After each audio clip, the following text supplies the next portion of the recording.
Avez-vous des questions? Que répondre à cette question en entretien d'embauche?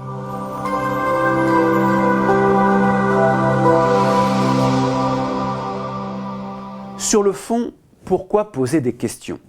L'idée, c'est que je pose des questions pour récupérer du matériel qui me permettra d'argumenter par la suite.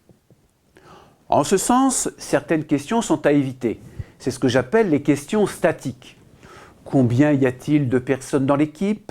Quel est votre chiffre d'affaires à l'exportation? Quelles sont les parts de marché de vos principaux concurrents? Le recruteur va vous répondre, mais il n'y aura pas la matière à argumenter. A contrario, on va privilégier des questions dynamiques, en particulier, quels sont les objectifs du poste à 6 mois, à 1 an? Quelles seront mes responsabilités dans ce poste? Et surtout, y a-t-il des difficultés particulières par rapport à ces missions? Par exemple, à un moment, je dirais, pour résumer, Monsieur Maréchal, quelles sont les priorités de ce poste? Et Monsieur Maréchal me dira, écoutez, la priorité, c'est vraiment de mettre à niveau l'équipe parce qu'on a des commerciaux, des administratifs. Bon, tout le monde n'a pas de même niveau sur le plan technique, donc il faut mettre tout ce monde à niveau. C'est vraiment la base dans le poste.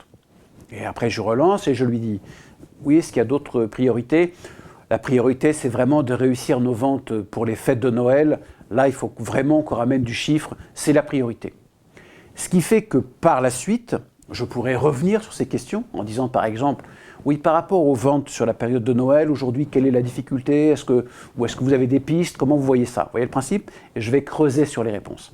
Ce qui fait que plus tard dans l'entretien, ou quand je serai en shortlist, quand on me dira pourquoi vous et pas quelqu'un d'autre, je dirai, écoutez, moi j'ai bien compris qu'il y a 2 difficultés. Une première difficulté qui est de mettre l'équipe à niveau, de créer une culture homogène. Par rapport à ça, voilà mon plan d'action, voilà ce que je vais faire. Et puis un deuxième moment fort, ce sont les fêtes de Noël.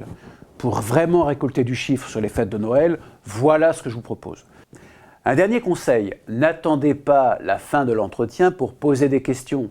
Parce qu'en fin d'entretien, quand le recruteur vous dit « Avez-vous des questions ?», c'est parfois une question de pure forme. Donc anticipez. Sur un entretien qui est censé durer 1 heure, commencez à être plus agressif en matière de questions à la 20e, à la 30e minute. Là, ce que je recommande, c'est ce que j'appelle la méthode du rebond. Par exemple, vous voyez que le recruteur insiste beaucoup sur l'exportation. Donc vous lui direz, bon, Monsieur Maréchal, je vois que par rapport à l'exportation, c'est un élément important dans l'émission de ce poste. Est-ce qu'il y a d'autres points importants? Vous voyez ce que je veux dire? Je me raccroche à quelque chose pour balancer ma question, ce qui fait qu'elle vient de façon beaucoup plus fluide, beaucoup plus naturelle. Je suis Yves Gauthier, coach emploi. Poser les bonnes questions peut vous permettre de décrocher le bon poste. À bientôt.